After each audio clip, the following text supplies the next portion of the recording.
എടോ നമ്മുടെ പൈസയൊക്കെ എവിടെയാണ് പോകുന്നത്? എടോ ആവേശം 100 കോടി അടിച്ചിട്ടോ. ആ 100 കോടിയിൽ നമ്മൾ 250 റുപ്യ ഉണ്ടാവും. എടോ നമ്മൾ മറ്റുള്ളവരെ പോലെയൊക്കെ മന്തി നിന്ന് പെപ്സി കുടിക്കുകയോ ചെയ്യുന്നു ഇല്ലല്ലോ. എന്നാലും നമ്മുടെ പൈസ ഏട്ടാ പോണ്. അത് പറഞ്ഞപ്പോഴാ നമ്മൾ പ്രേമല് കാണാൻ പോയപ്പോ തിന്ന മന്തി അടിപൊളിയായിട്ടോ. അതിന് നമ്മൾ പ്രേമല് കാണാൻ പോയപ്പോ മന്തി തിന്നു.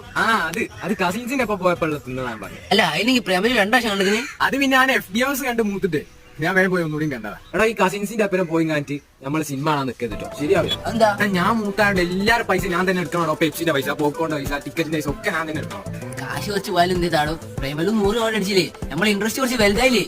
അങ്ങനെ നോക്കുമ്പോ പിന്നെ ഒരു ആശ്വാസം. പ്രേമല് 50 കോടി കടന്ന് പ്രശ്നങ്ങൾ കഴിച്ച് 100 കോടി കഴിഞ്ഞു. പ്രേമലു എത്ര 100 കോടി കഴിഞ്ഞു. മഞ്ഞമൽ പോയിച്ചോ അത് 200 കോടി കഴിഞ്ഞ് തമിഴ്നാട് അതിന്റെ അപ്പുറം പോയിക്കൊണ്ടിരിക്കുക. നമ്മളെ പോലെയുള്ള പാവം സിനിമാ പ്രേമികൾ ഉള്ളതുകൊണ്ടാണ് വിലക്കൊന്ന് കഴിച്ചിലായി പോയത്. അടുത്ത ദിവസം ലീവിന്റെ പുതിയ പടം ഉണ്ട് പോയാലോ. പിന്നല്ല എന്തായാലും പോണം. അത് FDFS. അതിന് പൈസ വേണ്ടേ. ഇവിടെ പൈസ കടം വാങ്ങിയിട്ടാണേലും പോകും. FDFS അത് അത്ര തന്നെ ഉള്ളൂ. ഞാൻ നമ്മള് പൈസ കിട്ടണം.